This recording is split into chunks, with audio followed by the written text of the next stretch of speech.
Hello बच्चों, 11 दिसंबर का जो ट्यूटोरियल है, जो क्विज़ था बेसिकली उसका सॉल्यूशन डिस्कस कर रहा हूँ। ठीक है, बहुत ही इजी टेस्ट था।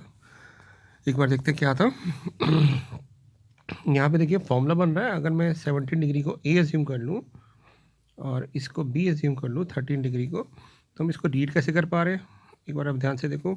तो इसको रीड कर पा रहे हैं 10 टाइम्स साइन ए कॉस बी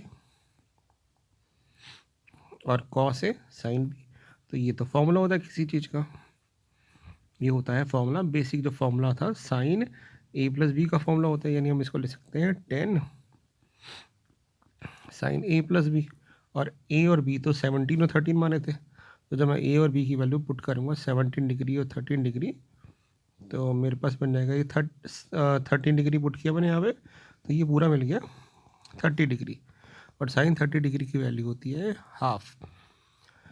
तो मेरे पास 10 इंटू हाफ यानी 5 आंसर आ गया। तो ऑप्शन नंबर सेकंड सही थी। सेकंड क्वेश्चन पे चलते हैं। अगर मैं इसको फिर से बेटा ए और बी एज्यूम कर लूँ, तो ये भी तो ए और बी ही है, सेम एंगल आ रहे हैं। तो हम कहेंगे ये तो फॉर्मूला बन रहा है cos A cos B minus sign A sine B. तो 10 times cos A cos B minus sign A sine B का जो फॉर्मूला होता है वो होता है कॉस ए प्लस बी। अब अगर मैं यहाँ पे ए और बी की वैल्यू पुट करूँ, यानी इनको ऐड करो बेसिकली 33 डिग्री और 59 मिनट्स को ऐड करूँ 26 डिग्री और 1 मिनट्स में, तो ये ऐड करके तो हो जाएगा 60 मिनट्स और ये ऐड करके आ जाएगा 59 डिग्री। और आपको पता है 1 मिनट जो होता है और 60 मिनट जो होते हैं वो 1 डिग्री के इक्वल होते हैं। तो बेसिकली ये हमारे पास 60 डिग्री आ गया, यानी कॉस 60 डिग्री हो गया। और कॉस 60 डिग्री जो होता है वो होता है हाफ। इसको कट किया तो ये भी आंसर 5 आ गया। नेक्स्ट क्वेश्चन देखते हैं। ये तो बहुत इजी था, फॉर्मूला बेस्ड था, हमें बताना था कौन सा फॉर्मूला किसका है। मैच द फॉलोइंग था। तो मैंने तो आपको प्रूव भी करा हुआ है। साइन 2x का फॉर्मूला होता है 2 tan x अपन 1 plus tan square x. Cos 2x का फॉर्मूला होता है 1 minus tan square x upon 1 plus tan square x. ये tan की बात कर रहे हैं, अदरवाइज इसके अलावा भी फॉर्मूले होते हैं। और tan 2x का फॉर्मूला होता है 2 tan x अपन 1 माइनस tan स्क्वायर एक्स। तो मैच द फॉलोइंग था। तो P पार्ट का B, Q पार्ट का C और R पार्ट का ये आंसर आ जाएगा। बहुत ही छोटा कुछ टेस्ट था ये। फोर्थ क्वेश्चन में चलते हैं। ये ज़्यादातर स्टूडेंट्स का गलत हुआ है। मैंने आपको बताया था, यहाँ पे देखो ध्यान से 3 एंगल आ रहे हैं।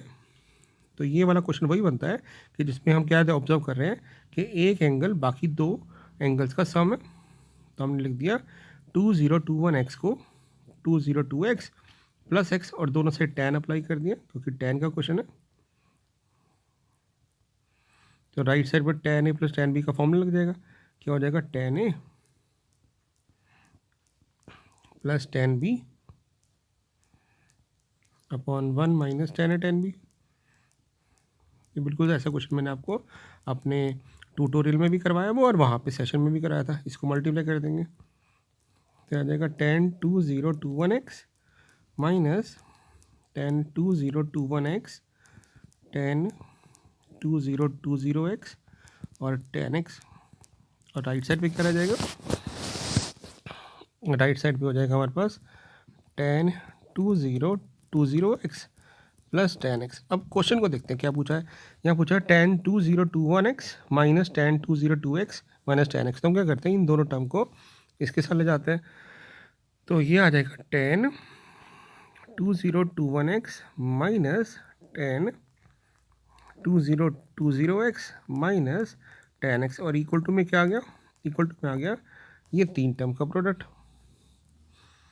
tan 2020x tan 2020x और tan x। तो इसका हम क्या देख रहे हैं कि जो ऊपर वाली टर्म है ये हमारे पास tan 2021x tan 202x और tan x है, यानी ये नीचे वाली टर्म है। तो इसको जब मैं इसको कट करूँगा इससे, यानी हम ये कह सकते हैं दोनों बराबर है। तो मेरे पास t की जो वैल्यू आ रही है वो मेरे पास 1/2 आ रहा है।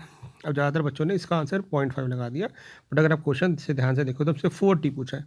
तो इसका मतलब 4 टाइम्स t निकालना है। तो 4 टाइम्स t निकालेंगे तो ये 2 आंसर हो जाएगा। तो ये क्वेश्चन इसी प्रॉपर्टी पे बेस्ड था, राइट। दो क्वेश्चन और, बहुत इजी क्वेश्चन था, मतलब आप ऐसा टेस्ट था ये 5 मिनट पे आराम से खुद ही कर सकते थे। अब यहाँ पे जो क्वेश्चन है ना, हमने साइन एक्स की दो वैल्यूज़ दी, एक नोन वैल्यू थी, नोन मतलब आप ये आराम से बता सकते हैं, और एक अननोन थी। अप्रोच दोनों की अलग अलग है, मतलब आप दोनों सेम अप्रोच से भी कर सकते हैं कि tan x/2 का फॉर्म लगा दो cos x की वैल्यू निकाल के।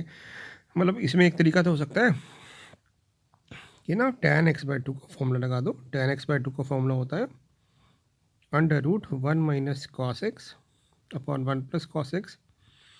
यहाँ पे साइन एक्स की वैल्यू दी हुई है आपको, तो ट्राइंगल बना के भी कर सकते हैं कि साइन एक्स है परपेंडिकुलर हाइपोटेन्यूस, बेस को सॉल्व करा क्या आ गया, तो cos x आ गया मेरे पास बेस अपॉन हाइपोटेन्यूस k/2 के x कौन से क्वाड्रेंट में, फोर्थ क्वाड्रेंट में, cos x पॉजिटिव रहेगा, तो cos x की वैल्यू हाफ आ गई। तो ये मेरे पास आंसर आ गया 1 - हाफ अपॉन 1 + हाफ।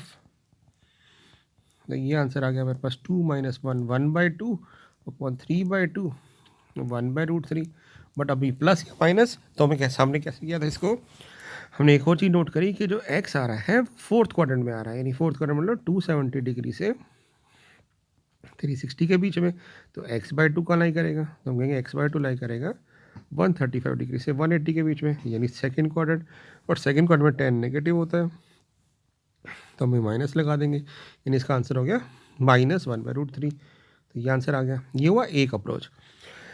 दूसरी अप्रोच क्या हो सकती थी, आप कह सकते थे कि ये जो वैल्यू है साइन की -√3/2 कब होती है, ये गैस कर लेते हैं आप, या कैलकुलेट कर लेते हैं। फोर्थ क्वाड्रेंट में तो हमने पढ़ा हुआ यहाँ पे कोई एंगल अल्फा होता है, यहाँ पे कैलकुलेट करने के लिए इसको पाई में से माइनस कर देते हैं, या पाई प्लस अल्फा और या 2 पाई - अल्फा।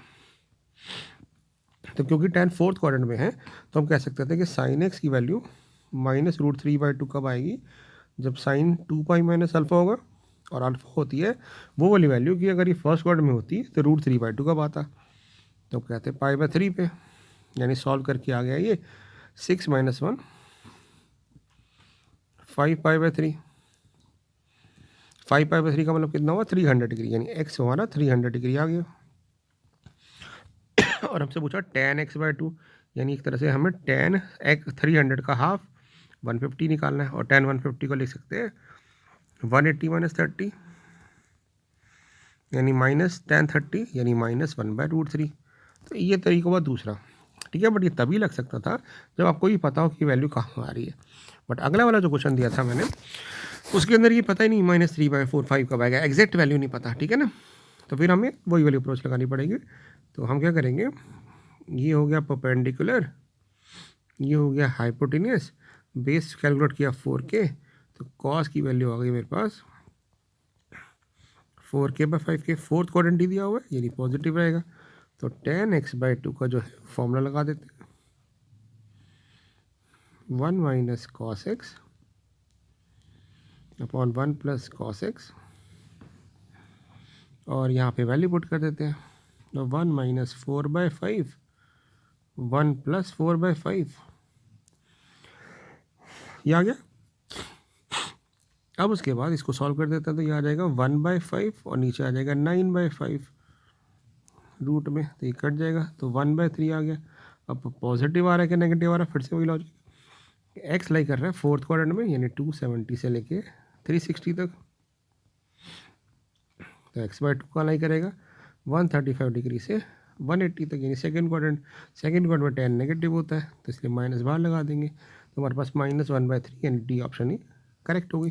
तो बहुत ही ईजी टेस्ट था, कंसेप्ट को समझने के लिए था, ठीक है। तो आई होप आपको ये क्वेश्चन सारे समझ आए होंगे, और बहुत इंपॉर्टेंट क्वेश्चन है, ठीक है। बाकी मिलते हैं अगले ट्यूटोरियल में। Thank you.